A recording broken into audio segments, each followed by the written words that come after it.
বন্ধুরা দেখুন, মাছে খাবার দিচ্ছে, মাছে খাবার দিচ্ছে। এই হচ্ছে গ্রামের পরিবেশ, এই হচ্ছে প্রাকৃতিক পরিবেশ। কি সুন্দর লাগছে দেখতে। মাছে খাবার দিচ্ছে। এই হচ্ছে আমাদের বাংলাদেশ। আমাদের বাংলাদেশ যে কত সুন্দর, এই সমস্ত সিনারিগুলো না দেখলে কিন্তু একদমই বোঝা যায় না আমাদের বাংলাদেশের সিনারিগুলো।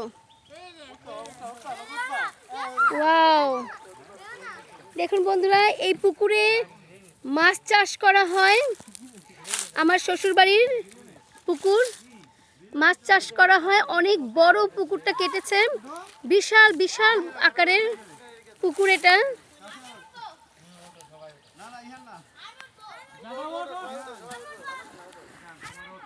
দারুণ দারুণ, অসাধারণ অসাধারণ লাগছে বন্ধুরা।